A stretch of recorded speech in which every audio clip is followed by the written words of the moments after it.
Yang saya hormati Duta Besar Dino Patijalal, Bapak Zaidan Syah, Presiden Indonesian Diaspora Network Global, rekan-rekan seluruh diaspora Indonesia dimanapun berada.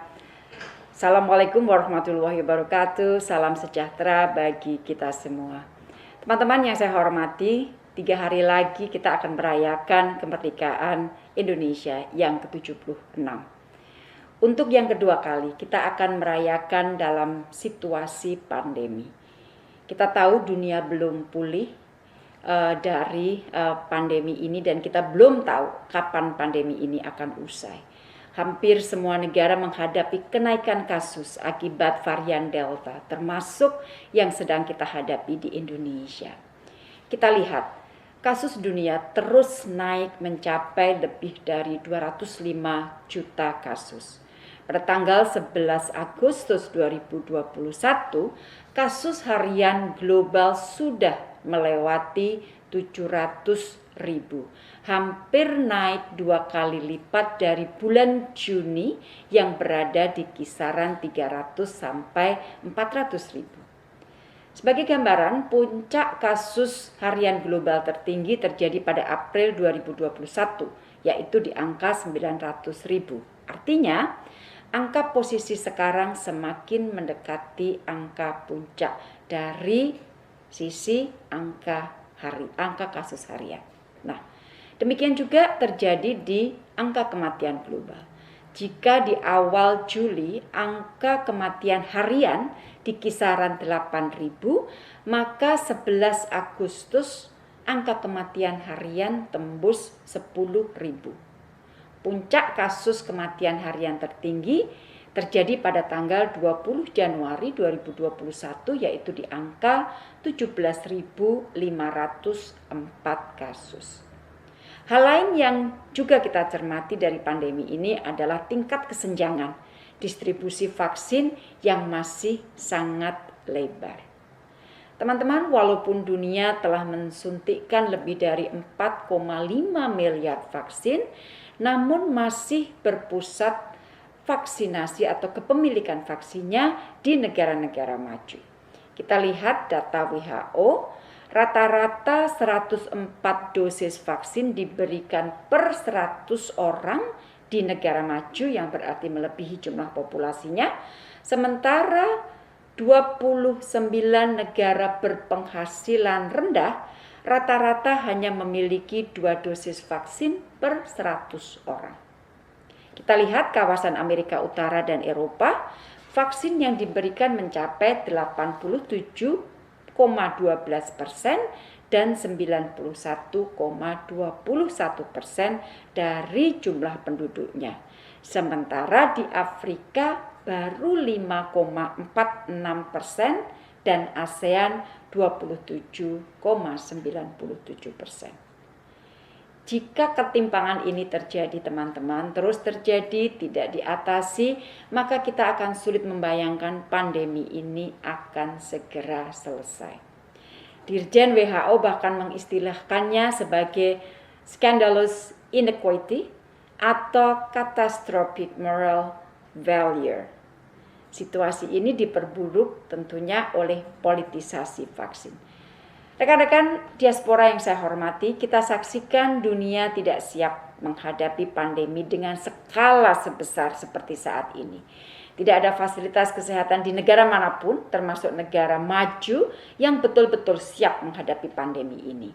WHO sampaikan hanya ada 2 cara untuk menghadapi pandemi ini, yaitu membatasi mobilitas manusia dan mempercepat vaksinasi global.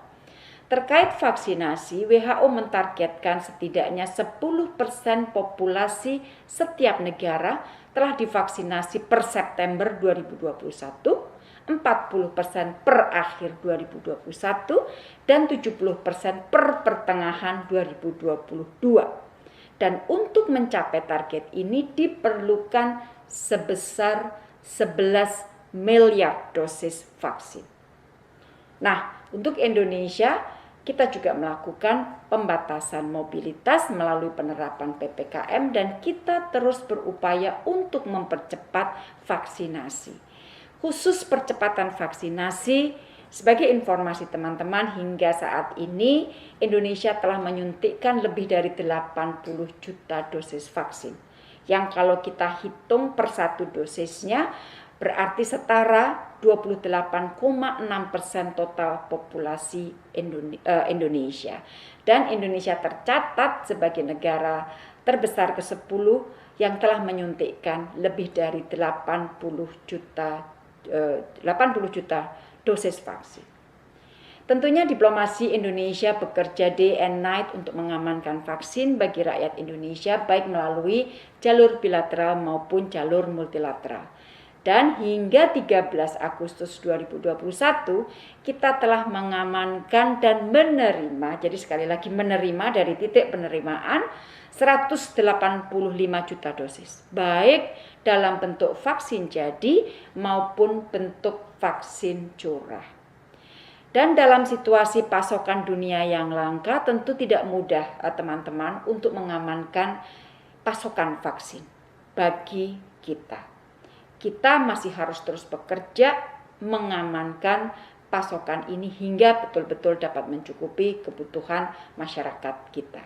Nah, selain mengamankan pasokan vaksin untuk kepentingan Indonesia, diplomasi kita juga secara konsisten menyuarakan akses yang setara terhadap vaksin bagi semua negara di dunia ini. Dan sebagai salah satu co-chair COVAX AMC Engagement Group bersama dengan Menteri Kesehatan Ethiopia dan Menteri Pembangunan Internasional Kanada, saya terus mendorong dan memastikan agar akses vaksin khususnya bagi negara berkembang dapat diperoleh oleh mereka semua.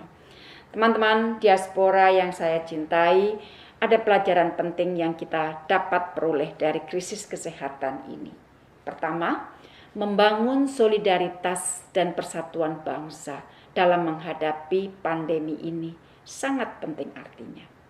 Kita tahu bahwa pemerintah sendiri tidak akan mampu mengatasi pandemi, kita memerlukan sebuah kerjasama. Bangsa ini membutuhkan kerja keras, disiplin, kerjasama dari seluruh elemen bangsa untuk mengatasi krisis ini, termasuk dari diaspora Indonesia di luar negeri. Solidaritas diaspora Indonesia kita telah lihat dan telah ditunjukkan sejak awal pandemi ini. 132 perwakilan kita di luar negeri bekerja sama dengan diaspora Indonesia telah membantu WNI kita yang terdampak karena pandemi. Dan dengan kerjasama dengan diaspora Indonesia, hingga saat ini lebih dari 230.000 WNI telah kembali ke Indonesia dan lebih 750.000 sembako telah dibagikan ke WNI di seluruh kawasan. Dan saya harapkan solidaritas dan persatuan ini dapat terus kita perkuat. Yang kedua, membangun kemandirian bangsa, khususnya dalam hal health security. COVID-19 ini adalah momentum yang baik di dalam negeri untuk membangun kemandirian ketahanan kesehatan nasional. Kita harus mampu menjadi bangsa yang mampu membangun industri farmasi, obat-obatan dan bahan baku obat-obatan, vaksin dan juga alat kesehatan. Sebagai negara besar, memiliki penduduk besar, tidak mungkin Indonesia bergantung terus pada negara lain. Jika saat ini BUMN Indonesia misalnya Bio Farma telah mampu memproduksi vaksin polio, kedepannya kita harus mampu memproduksi vaksin COVID-19 dengan teknologi, dengan berbagai macam teknologi dan juga vaksin bagi penyakit-penyakit menular lainnya. Sinergi lembaga penelitian, perguruan tinggi dan industri farmasi harus terus ditingkatkan untuk sekali lagi mempersiapkan kita menghadapi situasi darurat seperti saat ini. Membangun kemandirian pasti tentunya tidak mudah teman-teman, memerlukan dukungan dan kontribusi semua pihak termasuk diaspora Indonesia di luar negeri. Dan kita saksikan di masa pandemi ini banyak putra-putri terbaik bangsa di luar negeri yang dapat membantu Indonesia mengatasi pandemi dan bahkan membantu Indonesia membangun ketahanan kesehatan Indonesia. Dan potensi ini harus kita satukan untuk sekali lagi membangun kemandirian kesehatan bangsa Indonesia. Yang ketiga, Yang sangat penting artinya juga adalah kontribusi diaspora Indonesia mendukung pemulihan ekonomi. Kita lihat peluang kontribusi diaspora Indonesia dalam pemulihan ekonomi kita sangat besar. Diaspora dapat mendukung upaya membuka, memperluas jangkauan ekspor produk Indonesia, dan khususnya perhatian kita berikan kepada UMKM kita. Tentu pemerintah juga mengundang diaspora untuk berinvestasi di Indonesia dan ikut mempromosikan peluang investasi di Indonesia. Rekan-rekan media diaspora yang saya hormati, kita tunjukkan bahwa diaspora Indonesia merupakan bagian dari solusi. Mari selalu kita tanamkan can do mindset, adaptif dan inovatif mensikapi keadaan. Saya, Retno Marsudi, menyampaikan selamat mengikuti Kongres Diaspora Indonesia ke-6. Sukses dan sehat selalu untuk kita semua. Terima kasih teman-teman. Wassalamualaikum warahmatullahi wabarakatuh.